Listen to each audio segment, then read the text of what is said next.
Kesehatan reproduksi dalam perspektif gender. Gender adalah pandangan masyarakat tentang perbedaan peran, fungsi, dan tanggung jawab antara perempuan atau laki-laki yang merupakan hasil konstruksi sosial budaya dan dapat berubah dan atau diubah sesuai dengan perkembangan zaman.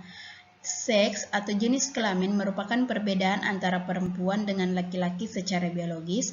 Sejak seseorang lahir, jenis kelamin berkaitan dengan tubuh laki-laki dan perempuan, di mana laki-laki memproduksi sperma, sementara perempuan menghasilkan sel telur dan secara biologis mampu untuk menstruasi, hamil, dan menyusui.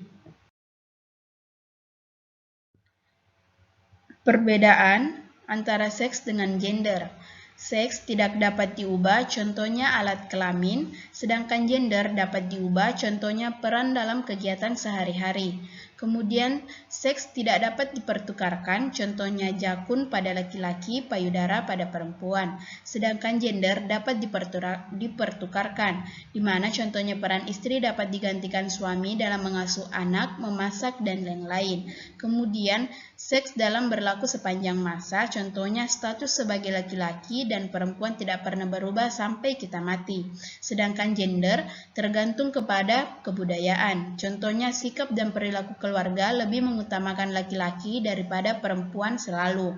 Kemudian seks berlaku dimanapun berada, contohnya di rumah, di kampus, ataupun di mana seseorang laki-laki tetap laki-laki dan perempuan tetap perempuan. Sedangkan gender tergantung pada budaya setempat, contohnya pembatasan kesempatan di bidang pekerjaan terhadap perempuan dibanding laki-laki karena budaya setempat.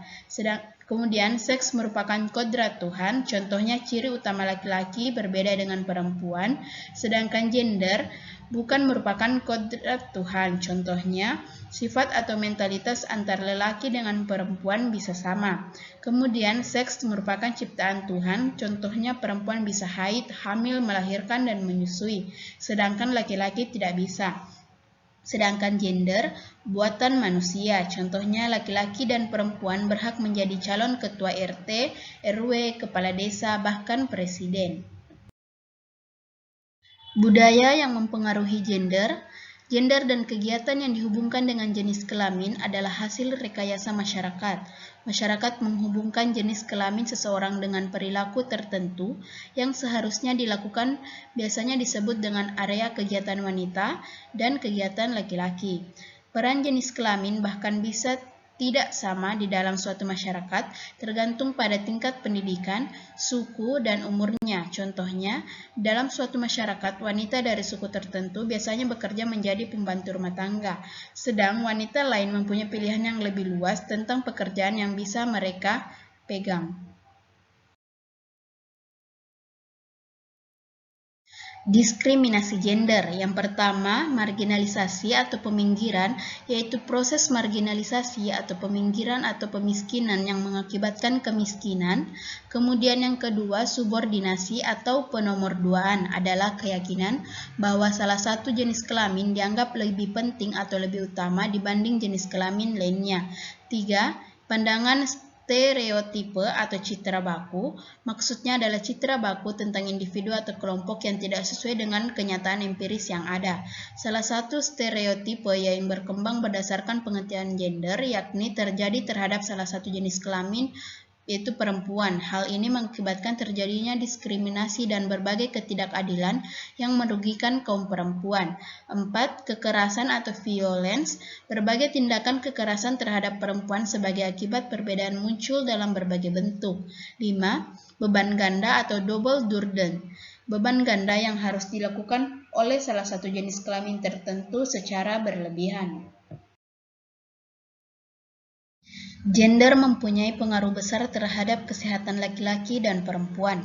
Hal ini semakin dirasakan dalam ruang lingkup kesehatan reproduksi antara lain karena hal berikut. Pertama, masalah kesehatan reproduksi dapat terjadi sepanjang siklus hidup manusia seperti masalah incest yang terjadi pada masa anak-anak di rumah, masalah pergaulan bebas, dan kehamilan remaja.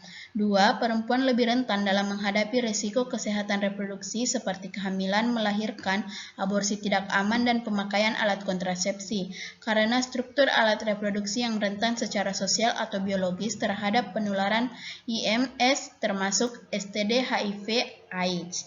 3. Masalah kesehatan reproduksi tidak terpisah dari hubungan laki-laki dan perempuan, namun keterlibatan, motivasi, serta partisipasi laki-laki dalam kesehatan reproduksi dewasa ini masih sangat kurang. 4.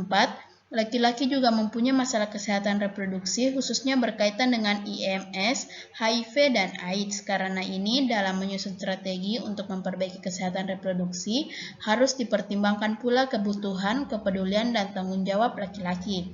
5. Perempuan rentan terhadap kekerasan dalam rumah tangga, kekerasan domestik, atau perlakuan kasar yang pada dasarnya bersumber dari gender yang tidak setara. 6. Kesehatan reproduksi lebih banyak dikaitkan dengan urusan perempuan seperti KB. Kesehatan reproduksi peka gender. Pertama, memberikan pelayanan berkualitas yang berorientasi kepada kebutuhan klien tanpa adanya perbedaan perlakuan baik karena jenis kelamin maupun status sosialnya. 2. Memberikan pelayanan kesehatan dengan memperhatikan kebutuhan yang berbeda antara laki-laki dan perempuan akibat kodrat masing-masing. 3. Memahami sikap laki-laki dan perempuan dalam menghadapi suatu penyakit dan sikap masyarakat terhadap perempuan dan laki-laki yang sakit. 4. Memahami perbedaan perjalanan penyakit pada laki-laki dan perempuan. 5. Menyesuaikan pelayanan agar hambatan yang dihadapinya oleh laki-laki dan perempuan sebagai akibat adanya perbedaan tersebut dapat teratasi.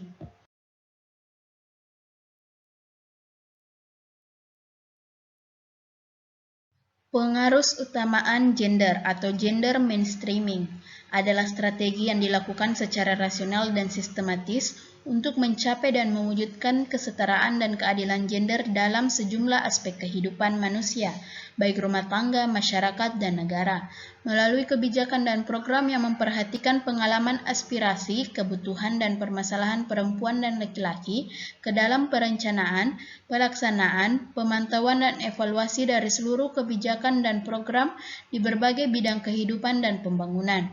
Tujuan pengurus utamaan gender adalah memastikan apakah perempuan dan laki-laki memperoleh akses yang sama kepada sumber daya pembangunan.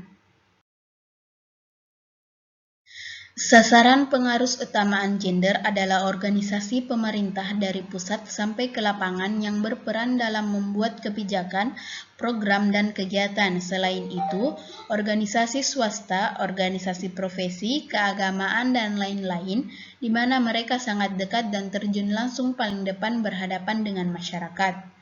Kemudian prinsip pengarus utamaan gender yaitu pluralistik, yaitu dengan menerima keragaman budaya, bukan pendekatan konflik, yaitu menghadapi permasalahan tidak membedakan antar laki-laki dan perempuan. Sosialisasi dan advokasi, memperluas informasi bagi masyarakat umum dan melakukan kegiatan-kegiatan untuk memperkokoh kesetaraan dan keadilan gender.